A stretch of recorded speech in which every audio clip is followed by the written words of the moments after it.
తాకట్లో ఉన్న బంగారాన్ని విడిపించి ఆ రోజున మార్కెట్ ధర కట్టి మిగిలిన డబ్బును మీకు అందిస్తుంది కొమ్మూరి గోల్డ్. సమీరా సార్, మీరు ఒక డాన్సర్గా అయితే ప్రస్తుతం మరి ముందుకు దూసుకెళ్తున్నారు. అవును సార్. సో అది కాకుండా ఏంటంటే ఒక డాక్టరేట్ సాధించడం అనేది కూడా చాలా కష్టం. సో మీరు ఆ డాక్టరేట్ అనేది కూడా సాధించుకొని ఎంతోమందికి ఆదర్శంగా కూడా ముందుకెళ్తున్నారు. అవును సార్. అది ఎలా సాధ్యం? చెక్క భజన నుంచి సార్. నేను చెక్క భజన అంటే నా ప్రాణం సార్.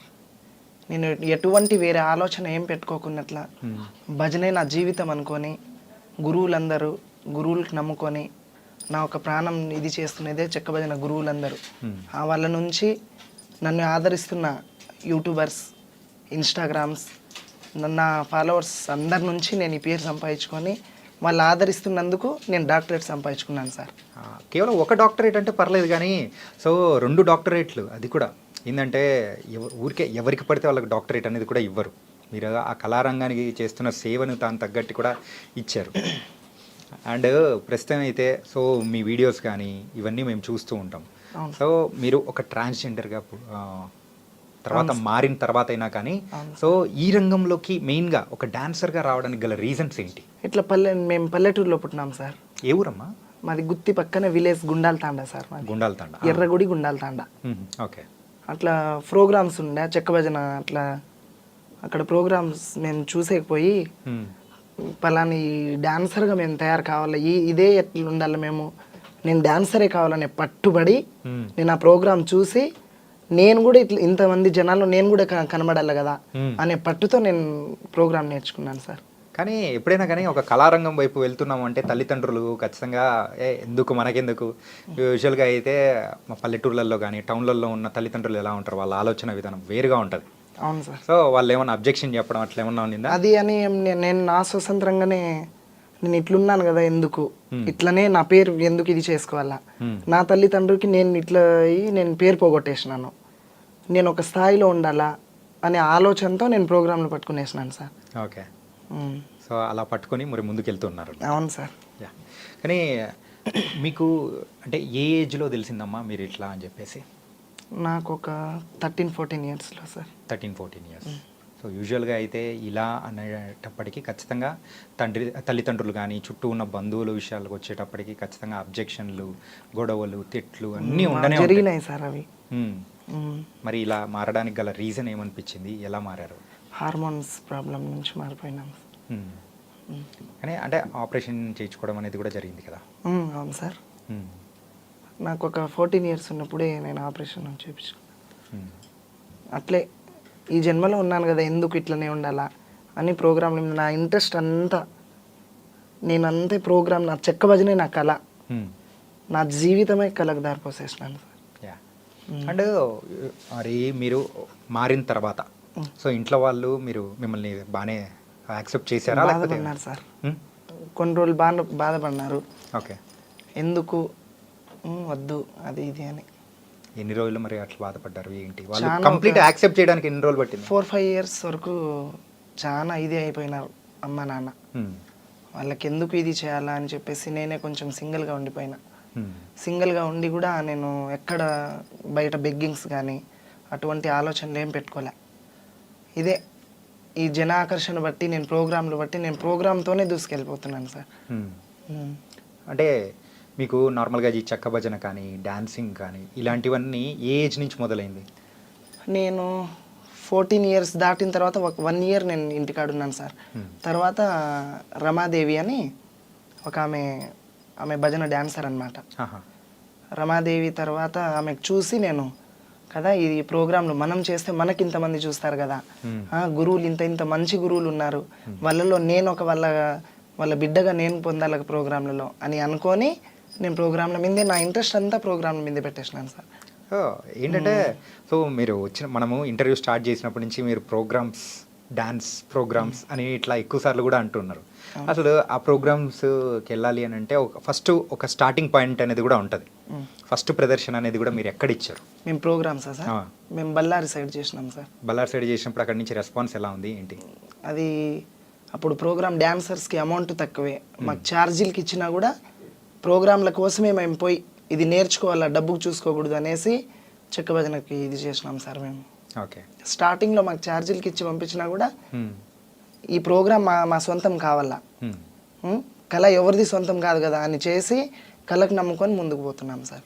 కానీ ఓన్లీ ఛార్జీలకు ఇచ్చారంటే మరి తినడానికి మరి అయితే సర్వైవ్ ఏదో నా జీవితం నేను అట్లనే గడుపుకుంటా నేను ప్రోగ్రాంల కోసమే ఇది చేసినాను సార్. అది ఆ టైంలో మీకు హెల్ప్ చేయడాలు ఎవరైనా హెల్ప్ చేసిన వాళ్ళు ఎవరైనా ఉన్నారా?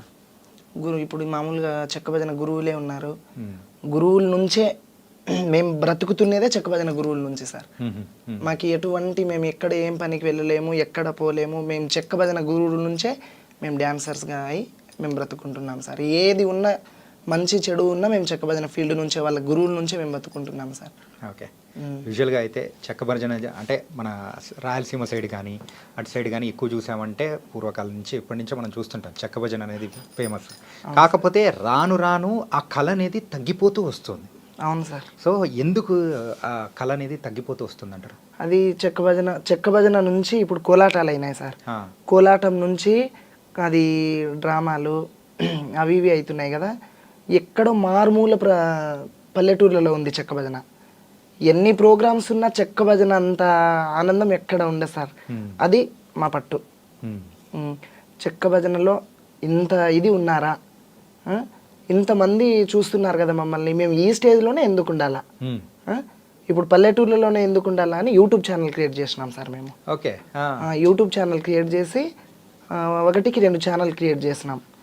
మాకు చాలా మంది ఫాలోవర్స్ సబ్స్క్రైబ్స్ చాలా మంది ఉంటే ఇంతనే చూస్తున్నారు కదా మనం పై స్థాయికి పోవాలా అనే పట్టు ఉంది సార్ మాకు. ఓకే. కానీ మరి ఎవరో అంటే మరుగున పడిపోయిన కళ. అవును సార్. సో దాన్ని మళ్ళీ ఇప్పుడున్న వాళ్ళకి చూపిస్తూ ఉంటే వాళ్ళ దగ్గర నుంచి వస్తున్న కామెంట్స్ కానీ అంటే అప్రిసియేషన్స్ కానీ ఎలా అనిపిస్తుంది? అప్పుడు డాన్సర్స్ లేనప్పుడు కూడా చెక్క భజన అంటే అందరికీ తెలిసినది. డాన్సర్ ఉన్నప్పుడు ఇప్పుడు గురువులు మంచి మంచి గురువులు తయారైనారు, మంచి మంచి డాన్సర్స్ తయారైనారు. ఈ భజన పెడితే ఈ డాన్సర్స్ వస్తారు, ఊర్లలో ఇంత ఇది ఉంటుంది కదా, ఇంత ఎంకరేజ్మెంట్ ఉంటుంది వీళ్ళు వస్తే అన్నట్ల డాన్సర్కు విలువనే, ఒక గురువుకు విలువనే చెక్క భజన నుంచి. ఎన్నో ప్రోగ్రామ్స్ వచ్చినా వాళ్ళకి ఆలోచన వస్తుంది అనమాట, పలానా ఆ గురువుకు పిలిస్తే ఆ డాన్సర్ వస్తుంది, ఈ భజన సక్సెస్ అవుతుంది అన్నట్ల సార్. సో మొత్తానికి అయితే ఇప్పుడు సమీర ఎక్కడికైనా వెళ్ళి మరి ప్రోగ్రామ్ ఇస్తుందంటే ఎంతమంది జనాలు వస్తున్నారు ఏంటి? అది మీరే చూస్తున్నారు కదా సార్. ఇంకా మేము చెప్పాలా? మా గొప్పలు మేము చెప్పుకునేది ఎందుకు సార్ చెప్పు? లేదు, కొన్నిసార్లు మనం చెప్పుకుంటేనే తెలియని వాళ్ళకి కూడా అర్థమవుతుంది. అదేం లేదు సార్. ఇప్పుడు మామూలుగా మేము ఇక్కడ కర్నూలు జిల్లా, కడప జిల్లా, నెల్లూరు, చిత్తూరు అదంతా ఆడినాము. ఇప్పుడు లాస్ట్లో ఎక్కువ కడప జిల్లాలో ఉన్నంత ప్రోగ్రామ్స్ ఎక్కడ లేవు అనమాట. ఓకే. రాయచోటి సైడు చాలా ప్రోగ్రామ్స్ ఉంటాయన్నమాట. 3-4 నెలలు కంటిన్యూ జాతరలు జరుగుతాయి సార్ అక్కడ. ఏమి లేని డాన్సర్, ఏం తినేకి లేని డాన్సర్ కూడా ఆ 3-4 నెలల్లో బాగానే సంపాదించుకొని బాగానే ఉండొచ్చు సార్. అన్ని ప్రోగ్రామ్స్ ఉంటాయి అక్కడ, అంత గౌరవంగా చూస్తారు గురువులు కూడా. ఒక డాన్సర్ వచ్చిందంటే వాళ్ళ తోబుట్టిన కూతురు లెక్క, వాళ్ళ చెల్లెల లెక్క చూసుకొని ఇది చేస్తారనమాట. ఏ ఏరియా గురువులైనా మేము బతుకుతున్నదే గురువుల నుంచి. మీరు నాకు అర్థమవుతుంది ఏంటంటే మీ గురువుల్ని మీరు ఎంత రెస్పెక్ట్ ఇస్తున్నారో దాని తగ్గట్టే మీ మాటల్లోనే అర్థమవుతుంది అనమాట. అండ్ అది కదమ్మా, ఏంటంటే యూజువల్గా చెక్క భజన కానీ ఏదైనా ఏ కళారంగం అనేది కూడా తీసుకున్నా కానీ సో మగవాళ్ళు ఆడవాళ్ళు అట్లా అని చెప్పేసి ఉంటుంది. కాకపోతే ఇలా మరి థర్డ్ జెండర్ వాళ్ళు వస్తున్నారు అని అంటే అలా లోపల ఉన్న వాళ్ళు కూడా మరి బాధ పెట్టిన విషయాలు కానీ ఇలాంటివన్నీ చాలా వరకు జరిగే ఉంటాయి కదా. మాకి అలాంటి బాధలు మాకు ఎప్పుడు మాకు చూపిలాగా ఇప్పుడు మాకు పిలుస్తున్న వాళ్ళే కదా మాకు బాధ పెట్టాల్సింది. అవును. మాకు అట్లా చూడలే సార్. అందరికీ సరి సమానంగా చూసినారు వాళ్ళు. ఏదన్నా ఒక మనిషి మాకు ఇట్లా బాధ పెడుతుంటే కదా మేము బాధపడుతున్నాము అనే ఈ కళలో మేము పోతున్నామంటే వాళ్ళు ఎంకరేజ్ చేస్తేనే మేము పోతాం. మేము మేము సాధించుకోలేము కదా సార్. గురువులు ఉండాలా, మా గురువుల తరపున నుంచి మాకు ఎంకరేజ్ చేసే ప్రజలు ఉండాలా. ఆ ప్రజల నుంచి మేము ఈ స్థాయికి పోతున్నాం సార్. ఓకే. మొత్తానికైతే మిమ్మల్ని అంత అంటే అలా ఎంకరేజ్ చేశారు కాబట్టి ఈ డాన్సర్ ఇట్లా అని చూడరు అనమాట. మాకు ఎటువంటి అందరినీ ఒకటే మాదిరిగా చూస్తారు వాళ్ళు. ఓకే. కానీ ఏంటంటే మీరు ఎంతో మందికి ఇన్స్పిరేషన్ అమ్మా. ఏంటంటే సో అటు సైడ్ ఉన్న వాళ్ళైతే ఎన్నెన్ని అంటే అకృత్యాలు కానీ కొన్ని జరుగుతూ ఉన్న సిచ్యువేషన్స్ కానీ బయట వాళ్ళని మనం చూస్తూ ఉంటే కొన్నిసార్లు జాలి అనిపిస్తుంది. కానీ వాళ్ళతో మాకు సంబంధం లేదు అని అనుకొని మీరు మీకంటూ ఒక సొంత పాత్ అనేది క్రియేట్ చేసుకుని వెళ్తున్నారు చూసారా. సో అట్లాంటి వాళ్ళకు మీరేం చెప్పాలనుకుంటున్నారు సార్? అలాంటి వాళ్ళకు మీరేం చెప్పాలనుకుంటున్నారు? అదేం లేదు సార్, మేము ప్రోగ్రాంలలో మాకు ఇట్లా పేరుంది. ఏంది మీరు ఏం చెక్కబదనే వేరే ప్రోగ్రామ్స్ పిలుస్తారు మాకు వాళ్ళు. వేరే ప్రోగ్రామ్ పిలిస్తే మేమేమంటాము, ఏంది మీరు ఈ ప్రోగ్రాంలకే ఇది చేస్తారా, మీరు మామూలుగా డీజేకి వెళ్ళరా, మీరు పెళ్లి ప్రోగ్రాంలకు వెళ్ళరా, అట్లా ఇది చేసేటోళ్ళు ఉంటారు. ఇప్పుడు మంచోళ్ళు ఉంటారు, చెడ్డోళ్ళు ఉంటారు. జన ఆకర్షణ అంటే మనకు తెలియదేం లేదు. ఇప్పుడు మనం ఈ స్టేజ్లో ఉన్నామంటే మంచి చెడ్డ చూసుకొని వచ్చింటాం అనమాట. ఇప్పుడు వాళ్ళే ఇది చేస్తున్నారు, వాళ్ళు మమ్మల్ని హేళన చేస్తున్నారని మేము పట్టించుకోలేదు సార్ ఎప్పుడు కూడా. మాకి అందరితో పాటు సరి చూసుకుంటున్నారు, ప్రతి వాళ్ళకి కూడా మేము శిరస్సు ఉంచి నమస్కరిస్తున్నాం. ఎందుకు అని అంటే ఇట్లా సమీరా అంటే ఒక చిన్న పల్లెటూరులో పుట్టినాను సార్ నేను. ఇట్లా డ్యాన్సర్ సమీరా అంటే నేను చాలా చిన్న పల్లెటూరులో పుట్టిన. అట్లా క్యాషో డోల్ మాస్టర్లో ఎక్కడో ప్రోగ్రామ్ పోతుంటే మాకెక్కడో కనిపించి, గుత్తిలో కనిపించి, ఇట్లా రండి మీరు ఆడపిల్లలకు ఉన్నారు ఎందుకు ఈ జీవితంలో అని చెప్పి మాకు తోలుకొని పోయి ఇదిగా చూసుకున్నారు సార్ వాళ్ళు. వాళ్ళ నుంచి మేమేం ఎటువంటి రిమార్క్ కాలే, వాళ్ళు మాకు రిమార్క్ చూడలే. సో ఇప్పటివరకు అట్లాంటి వివక్ష కానీ ఎక్కడ ఏం మీకైతే ఎదురు కాకుండా లేదు సార్. కానీ ఒక విషయం మీలో అదృష్టం ఏంటంటే, సో ఇలా వచ్చిన వాళ్ళు ఎవరైనా కానీ కొన్ని తప్పుడు మార్గాల్లో వెళ్ళిపోవడం కానీ, సో బయట అన్నీ జరుగుతూ ఉన్నా కానీ అట్లా లేకోకుండా కానీ సో మీరు ముందుకు వెళ్తున్నారు చూసారా, దానికి మాత్రం నిజంగా అప్రిషియేట్ చేయాలమ్మా. Thank you sir. నిజంగా సూపర్. అండ్ సో ఇప్పుడు మీరైతే ఒక కళారంగానికి మీరైతే సేవ చేసుకుంటూ మరి ముందుకెళ్తూ ఉన్నారు. సో ఒక గోల్ అనేది ఉంటుంది. సో నేను ఎప్పటికైనా కానీ అలా నిలబడాలి, సో ఆ స్థాయిలో ఉండాలి అని చెప్పేసి పక్కా అనుకుంటారు. మీకు కూడా అదే అంటే ఒక గోల్ కానీ ఆ స్థాయిలో నిలబడాలని ఉంటుంది కదా, సో అది ఏంటి? ఆయన భిక్షు నాయక్ అని ఉన్నారు, మంగ్లీ మా అత్త కూతురు సార్. ఆమెకు తీసుకొచ్చిన ఆయన భిక్షు నాయక్. ఓ మంగ్లీ గారు మీ అత్త కూతురా? ఓకే. ఆయన డైరెక్టర్ మురళీ మధు అన్న వాళ్ళు ఉన్నారు కదా, వాళ్ళతో ఫోన్ మాట్లాడించి నాకు ఇట్లా మీరు ఈ విధంగా ఉన్నారు కదా, మీరు టీవీలోకి వచ్చే ఛాన్సెస్ ఉంటాయి, రావాలా మీరు అని అంటే, మేము చిన్న కళాకారిని మాకెట్లుంటా సార్ అని నేను అడిగినాను. లేదు మీ దాని గురించి మీరే చెప్పుకోవడం ఎందుకు, మీరు రండి హైదరాబాద్కి అని చెప్పి ఇంటర్వ్యూకి పిలిచింటే మేము ఒక్కసారి వచ్చి దీనిల గురించి తెలియజేసుకుంటున్నాం సార్. మా గోల్ అనేది అదే, ఆ స్టేజ్లోనే ఎందుకు ఉండాలి, కొంచెం పై మెట్టు రావాలనే ఒక ఇది ఆశ సార్ మాకు. ఆశ ఏంటంటే మనం ఒక కళలు కనాలి, ఆ కళలు నెరవేర్చుకోవాలంటే ఆ పట్టుదల కూడా ఉండాలి. కానీ అది మీలో ఎక్కువగా కూడా ఉందమ్మా. Thank you sir. అండ్ అలాగే మన మంగ్లీ గారు మీ అత్త కూతురు అని చెప్పేసి అన్నారు కదా, సో తర్వాత ఇప్పుడైతే మంగ్లీ గారు అంటే ఒక ఫేమస్ సింగర్గా అయ్యారు, మీరు కూడా ఒక కళారంగం నుంచే ఉన్నారు. ఎప్పుడైనా మీట్ అవ్వడం కానీ మాట్లాడడం కానీ అవుతాం సార్. మామూలుగా ఊర్లోకి వస్తే ఆమె మా అత్త కూతురే సార్. వాళ్ళ తమ్ముడు శివ మాకు కాంటాక్ట్లో ఉంటాడనమాట, సత్య వాళ్ళ చెల్లెలు. మేమంతా మా అక్క వాళ్ళందరూ ఒక క్లాస్మేట్ అనమాట. ఓకే. మాకు తెలిసిపోతుంది అనమాట, వాళ్ళ అమ్మ నాన్నలు మా ఊరికి వస్తుంటారు, మా ఇండ్లకు వస్తుంటారు. అత్త కూతురు అంటే ఇంకా మాకు రిలేటివ్స్ కదా, తెలిసిపోతా సార్. మామూలుగా మాట్లాడతాం, కలుస్తాం, చేస్తాం. చెక్క భజన కానీ ఇలాంటివన్నీ చేస్తున్నారు. సో మీరు కూడా ఏంటంటే ఒక ముందుకు వెళ్ళాలి అని అనుకున్న వాళ్ళు, సో ఒక డాన్సర్గా ముందుకెళ్తున్నారు. ఒక ప్రైవేట్ ఆల్బమ్ సాంగ్స్ కూడా చేయాలని మీకు కూడా అనిపించి ఉంటుంది కదా? అనిపించి ఉంటుందంటే అంత ఇది ఉండదు కదా మనతో అని భయం పుడుతుంది సార్ కొంచెం. ఇప్పుడు ఎప్పుడు చూడడానికి చూసేకి వెళ్తే మనకు కొంచెం ఇది అవుతుంది కదా. సో ఏం లేదు, ఎందుకు అడుగుతున్నా అంటే ఆల్రెడీ మంచి సింగర్స్ మీ ఇళ్ళలోనే ఉన్నారు ఆల్రెడీ. మంగ్లీ గారు కానీ, సో వాళ్ళ చెల్లెలు సత్య గారు కానీ ఆల్రెడీ మంచి సాంగ్స్ పాడుతూ ముందుకెళ్తూ ఉన్నారు. మేము లంబాడి కదా సార్. అయితే ఉందమ్మా. సో ఒక కళారంగాన్ని ప్రోత్సహిస్తూ ముందుకెళ్తున్నప్పుడు అలా ఇలా అని ఏముండదమ్మా.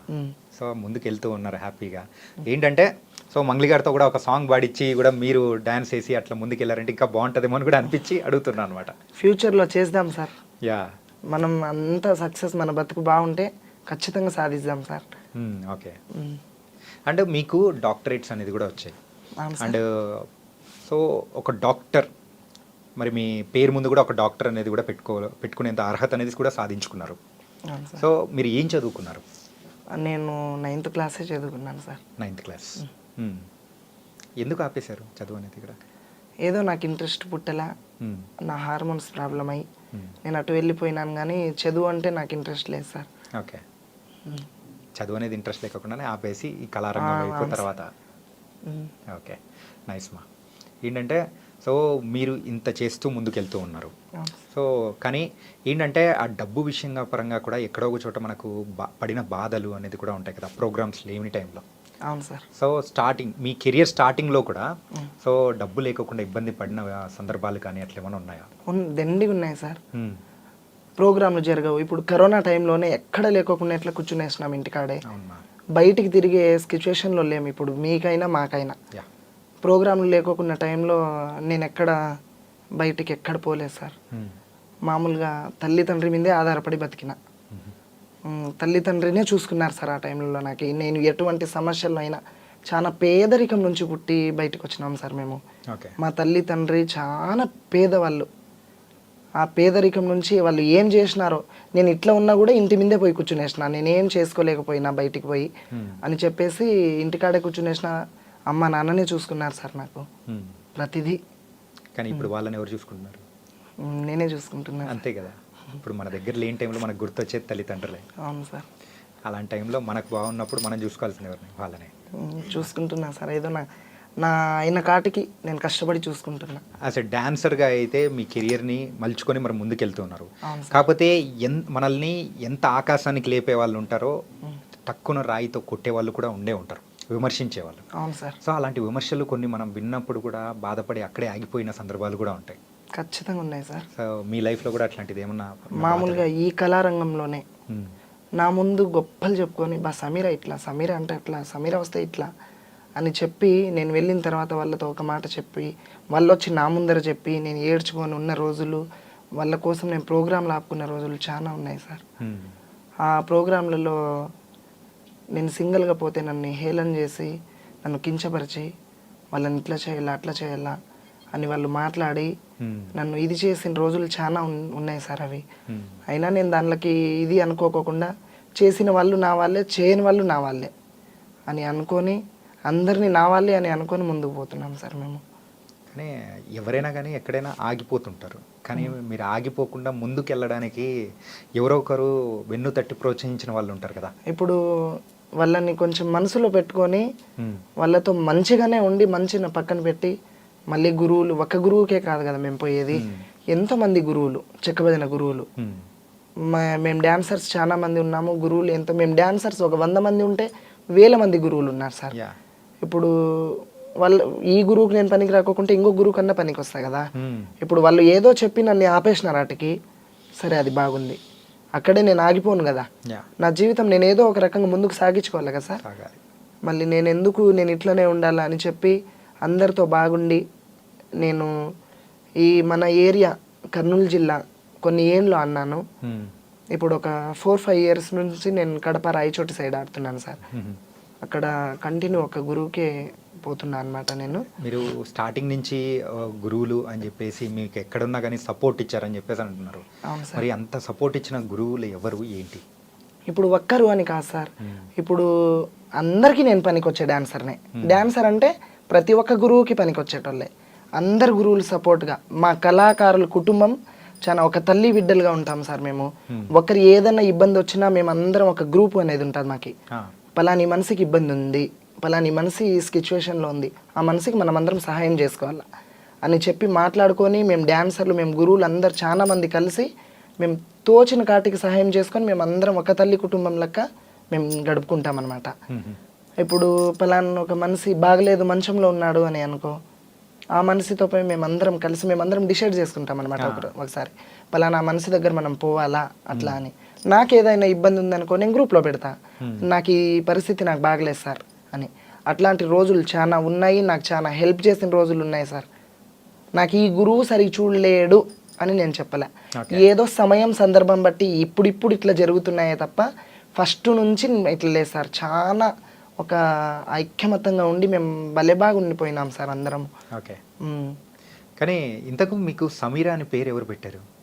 సమీరా అని పేరు నాకు కళారంగంలో వచ్చిన పేరు సార్ అది. మరి అసలు పేరు? మామూలుగా నాకు సోనియా బాయ్ అని పెట్టినారు, మేము లంబాడి కదా, సోనియా బాయ్ అని పెట్టినారు.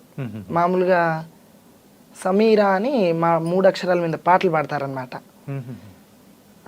డోల్ మాస్టర్ రమేష్ అన్న అని ఆయన పెట్టిన పేరు ఇది.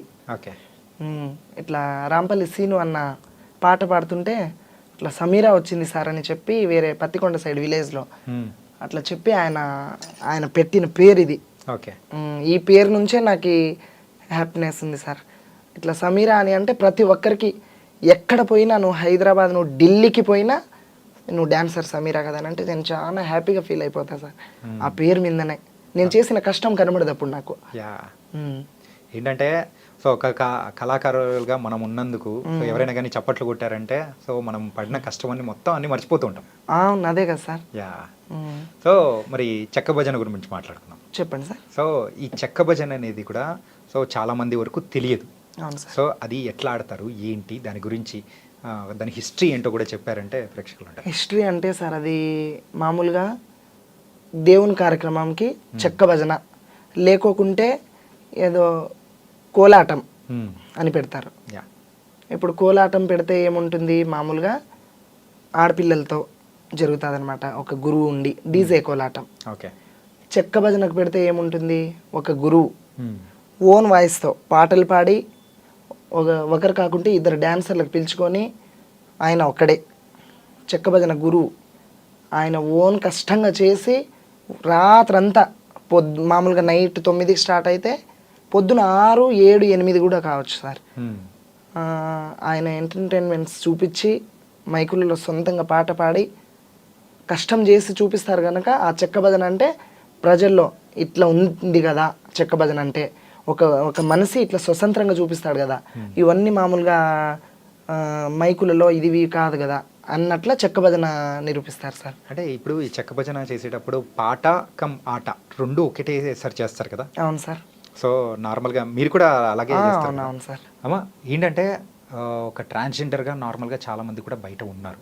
అవును సార్. సో అలాంటి వాళ్ళు వాళ్ళని చూసినప్పుడు సో మీకు ఎవరికైనా కానీ మీ దగ్గరలో ఉన్న వాళ్ళు ఇట్లాంటి వాళ్ళు మీ దగ్గరకు వచ్చి నాకు కూడా ఏదైనా నేర్చుకోవాలని ఉంది ఇట్లా అని చెప్పేసి వచ్చినప్పుడు మీరు ఏం చెప్తారు? వాళ్ళ నుంచి ఉన్న వాళ్ళను బయటికి రావాలంటే ఏం చేయాలంటారు?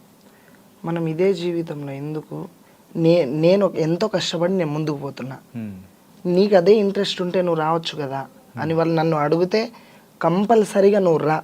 నేను రా, నా కళ నాకేం సొంతంలే, నువ్వు వచ్చి ఈ కళ ఎవరిది సొంతం లేదుమా, ఇంట్రెస్ట్ ఉండాలి మనకి.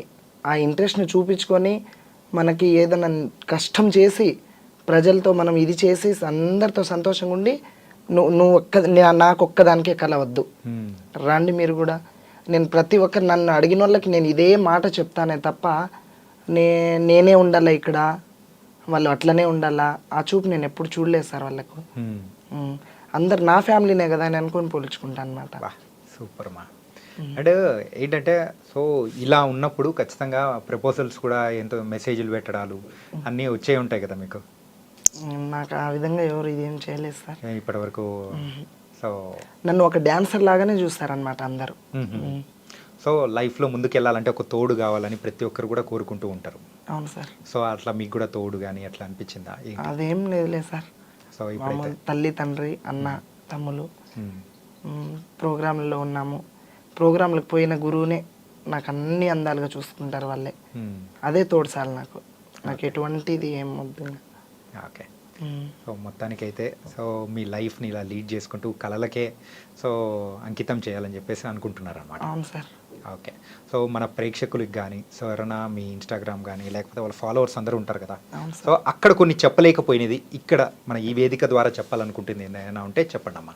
నన్ను వాళ్ళు ఇప్పుడు నేను మామూలుగా ఇన్స్టా లైవ్ పెడితే సడన్గా నాకు 1000 మంది 2000 మంది ఫాలోవర్స్ వచ్చేస్తారు. ఇట్లా ఎంతో మంది నన్ను యాడ్ చేయని అంటారు. ఆ ఇన్స్టా లైవ్లో వాళ్ళకి చూసి వాళ్ళు మాట్లాడే మాటలకి ఆ సంతోషం తట్టుకోక ఇది కదా నేను పేరు సంపాదించుకునేది, ఇది కదా ఈ పేరుతోనే ఉండకూడదు, నాకు ఆ సంతోషం చాలు, బయట జనాల నుంచి నేను ఇంత ఉన్నాను కదా అనే ఆలోచనతో నాకు ఎంతో హ్యాపీనెస్గా ఫీల్ అయిపోతా సార్. నా నాకు ఇన్స్టా వాళ్ళే కాదు, నా ఫేస్బుక్, నా ఇన్స్టా ఫ్యామిలీ, నా యూట్యూబర్స్ వాళ్ళందరి నుంచి నేను ఈ పేరు సంపాదించుకున్నాను. నేను ఒక్కదాన్ని కష్టం చేసి సంపాదిలా సార్. నన్ను వాళ్ళు ఆదరిస్తేనే నేను ముందుకు పోతాను. నేను ఎంత ఉన్నా కూడా నేను ఈడ ఆడదాన్ని ఇక్కడే ఆడుతుంటా. ఒకరు చూసి నన్ను వాళ్ళు ఇది చేస్తే ఎంకరేజ్ చేస్తేనే కదా సార్. అండ్ ఇప్పుడు మీ లైఫ్ ఏదైతే ఉందో సో ఈ సోషల్ మీడియాకి రాకముందు ఎలా ఉంది, వచ్చి మీరు దానిలోకి ఎంటర్ అయిన తర్వాత ఎలా ఉంది? ఈ ప్రోగ్రాంలు చేసి ఈ సోషల్ మీడియాలోకి వచ్చిన తర్వాతనే మా లైఫ్ చాలా బాగుంది సార్. అంతకుముందు మేము చాలా పేదరికంగా బతికినాం సార్. అంటే ఇప్పుడు ఈ సోషల్ మీడియా ద్వారా మీకు అంటే డబ్బులు సంపాదించుకునే మార్గాలు పెరిగాయంటారా లేకపోతే ఎలా? సోషల్ మీడియా నుంచే కాదు, మేము చేస్తున్న కష్టం నుంచి ఈ సోషల్ మీడియాతో మా పేరు పక్కకు పోయి ఈ ఈ స్టేజ్లోనే కాదు, ఈ జిల్లానే కాదు, ఇంకొక జిల్లాలో కూడా పలానా డ్యాన్సర్ రావాలా, ఈ ప్రోగ్రామ్ హైలైట్ ఉంటుంది, పలానా గురువే రావాలా. ఇప్పుడు మేము చేయాలంటే ఇట్లా రాయచోటి అశోక్ సమీరా ఉంటే ఈ ప్రోగ్రామ్ చాలా బాగుంటుందన్నమాట అని వాళ్ళు అడిగిన వాళ్ళ కాడపోయి వేరే వాళ్ళు చెప్పడం ఉంటుంది, చాలా ఉంటాయన్నమాట. అయినా అందరం ఒకటే అని కలిసికట్టుగా వెళ్ళిపోతాం ప్రోగ్రాంలలో మేము. ఓకే, మీరు ఇప్పటివరకు చేసిన ప్రదర్శనలలో మీకు బాగా హైలైట్ అనిపించింది, అరే నేను చేస్తున్నా కానీ ఇంతమంది వచ్చారా అని అనిపించిన ప్రోగ్రామ్ ఏదైనా ఉందా మీకు గుర్తుండిపోయే ప్రోగ్రామ్? అందరితో కలిసి మేము అందరితో ఒకేలా చేస్తాం సార్ ప్రోగ్రామ్. ఈ గురువుకి ఇట్లా, ఈ గురువుకి అట్లా మేము చేయమన్నమాట. పర్టికులర్గా ఒక ప్లేస్లో మీరు వెళ్ళి ప్రదర్శన ఇచ్చేటప్పుడు కానీ, సో ఇప్పుడు ఫర్ ఎగ్జాంపుల్ రాయచోట్లో నేను వెళ్ళినప్పుడు అన్నా ఇట్లా చాలా మంది వచ్చారు, ఇలా జరిగింది, సో నా లైఫ్లో ఇలా జరుగుతుందని అనుకోలేదు అని సందర్భాలు ఉంటాయి కదా. అవును సార్. సో అలా మీ లైఫ్లో గుర్తుండిపోయిన సందర్భం ఏదైనా? అదేం లేదు సార్, ఇక్కడ మామూలుగా ఇక్కడ ఆడుతున్నాను, రాయచోటి సైడ్ పోయినాకనే ఆ పేరు అనేది కొంచెం ఇది అయిపోయింది నాకు. ఈ అన్ని జిల్లాల్లో ఆడుతున్న కడప జిల్లా ఎక్కినాకనే కొంచెం ఆ జిల్లాలో ఆడుతున్నప్పుడే ఈ టీవీలలో రావడం, ఈ ఇంటర్వ్యూలు ఇవ్వడం అట్లా స్టార్ట్ అయింది. అక్కడ ఏమంటే సార్ ప్రోగ్రాంలు కాంబినేషన్స్ ఉంటాయి అన్నమాట, పోటీలు జరుగుతాయి భజనలు. పోటీలు కూడా జరుగుతాయి అందులో? ఓకే. మామూలుగా ఒక జాతర జరుగుతుంటే 10-15 భజనలు ఉంటాయి. ఇప్పుడు మేము ఇక్కడ ఆడుతుంటే ఇంకొక భజన వచ్చి మాకు ఇక్కడ పోటీ పెట్టుకుంటారు, కోలాటం వాళ్ళు వచ్చి మాకు ఇక్కడ పెట్టేస్తారు, ఇంకొక భజన ఇక్కడ పెట్టేస్తారు, మధ్యలో మేము ఉండిపోతాం. వాళ్ళలో జయించుకొని రావాలా, ఇక్కడ జయించుకున్నాం కదా మేము, సాల్ మాకిదే అన్నట్లుగా ఉంటుంది అనమాట మాకు. ఓకే, సో అట్లా జయించుకుంటూ కూడా ముందుకు వెళ్ళిపోతున్నారు అనమాట. అంటే భజనలలో కూడా ఇలా పోటీలు ఉంటాయని మాకు తెలియదు అనమాట. చాలా ఉంటాయి సార్. ఎంత పోటీగా ఆడినా కూడా మేము ప్రోగ్రామ్ అయిపోతే, ప్రోగ్రామ్ వరకు ఎవరి ప్రోగ్రామ్ వాళ్ళు సక్సెస్ చేసుకోవాలనే ఉంటాం కదా. ఇప్పుడు ప్రోగ్రామ్ అయిపోతే మేము అందరం ఒక తల్లి పిల్లలాగే అందరం కలిసి ఎవరి ఇళ్ళకి వాళ్ళు వెళ్ళిపోతాం అనమాట. అది మాత్రం జరిగేదమ్మా. సో మొత్తానికైతే కొత్త కొత్త విషయాలు కానీ మాతో చాలా చక్కగా షేర్ చేసుకున్నారు. అండ్ అసలు డాన్సర్ సమీరా అంటే ఏంటి, ఎక్కడి నుంచి వచ్చారు అనేది కూడా మా ప్రేక్షకులకి చాలా చక్కగా వివరించారు. So thank you so much మా. Thank you sir.